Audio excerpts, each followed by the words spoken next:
Shalom saudaraku yang dikasihi oleh Tuhan.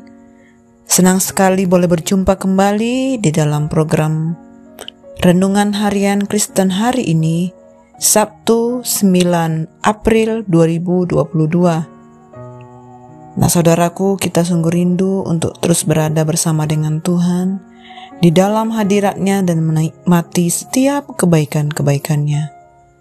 Pada saat ini kita sungguh bersyukur kepada Tuhan karena kasih setia-Nya yang selalu baru bagi kita setiap pagi. Dan pada saat ini kita rindu untuk menyenangkan hati Tuhan. Mari kita satukan hati untuk berdoa.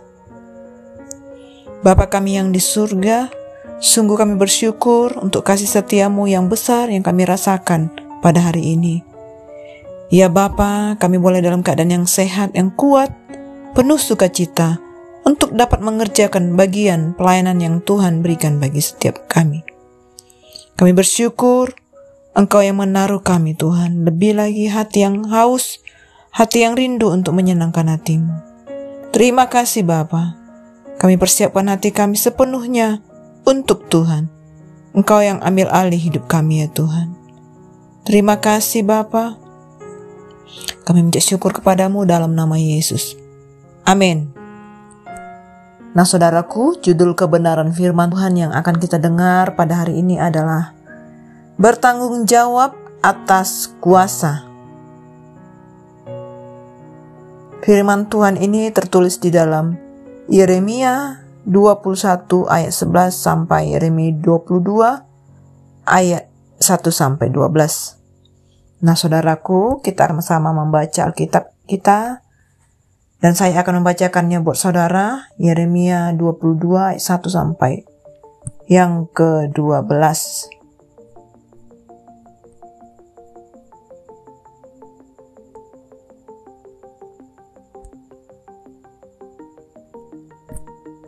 Beginilah firman Tuhan, pergilah ke istana Raja Yehuda dan sampaikanlah di sana firman ini.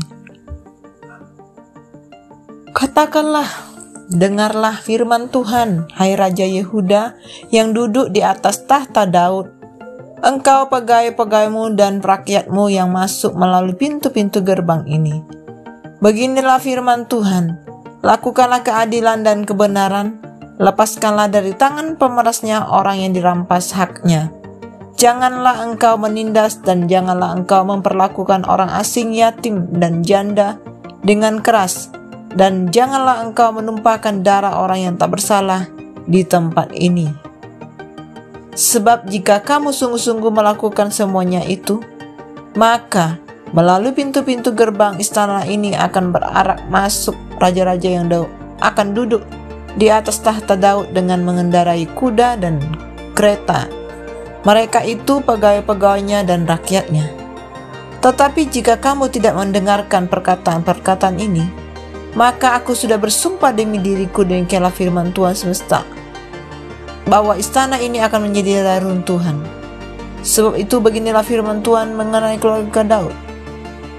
Engkau seperti Gilead bagiku, seperti pohon puncak Libanon. Namun pastilah aku akan membuat engkau menjadi padang gurun, menjadi kota yang tidak didiami orang. Aku akan menetapkan pemusnah-pemusnah terhadap engkau, masing-masing dengan senjatanya.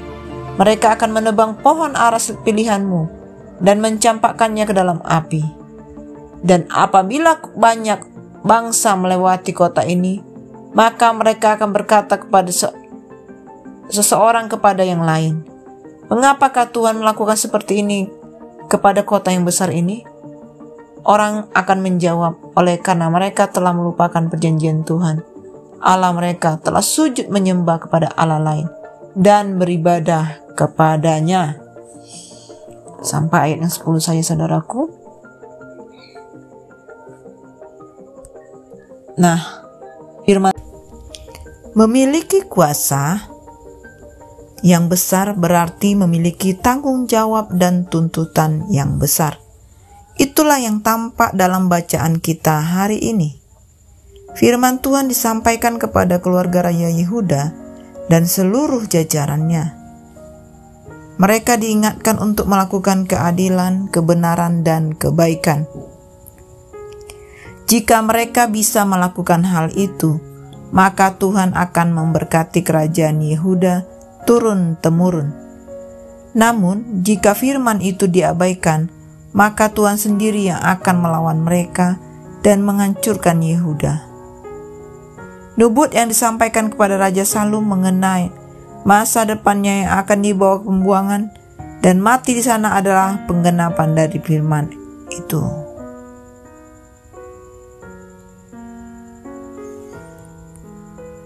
Raja Salum memerintah dan waktu yang singkat, hanya 3 bulan.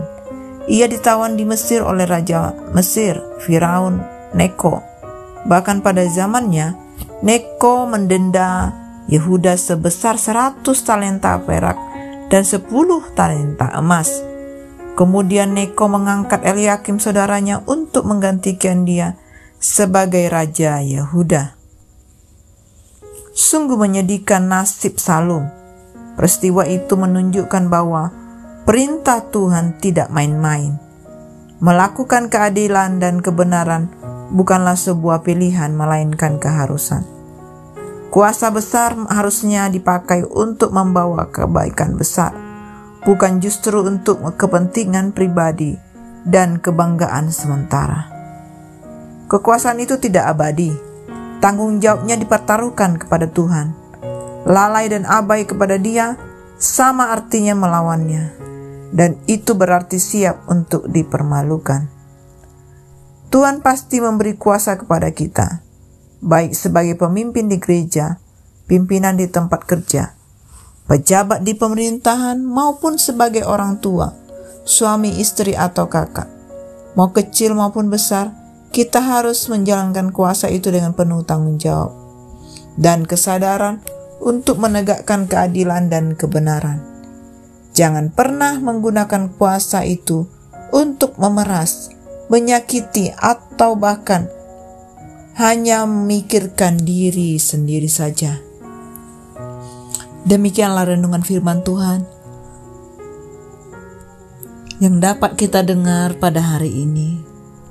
Saudaraku, kita lebih lagi masuk untuk mengintrospeksi diri kita, dan kita bertanggung jawab dengan semua bagian-bagian yang Tuhan percayakan bagi setiap kita. Mari saudaraku, kita satukan hati untuk berdoa. Bapa kami yang sungguh baik, kami bersyukur memiliki Allah seperti Engkau ya Tuhan. Engkau sungguh baik bagi kami ya Tuhan. Engkau memelihara kami, menjagai kami. Roh Kudus berikan kami pengertian tentang firman-Mu. Kami rindu boleh sungguh-sungguh lebih lagi Tuhan, hidup di dalam segala kebaikan-kebaikan dan kemurahan. Terima kasih Bapa. Terima kasih Tuhan untuk kasih-Mu yang begitu besar kami rasakan pada hari ini. Kami percaya Engkau menuntun kami lebih lagi, mengajar kami. Terpujilah nama-Mu ya Tuhan, kami siap untuk melakukan bagian kami dengan sungguh-sungguh. Terpujilah nama-Mu ya Tuhan, hanya di dalam nama Tuhan Yesus.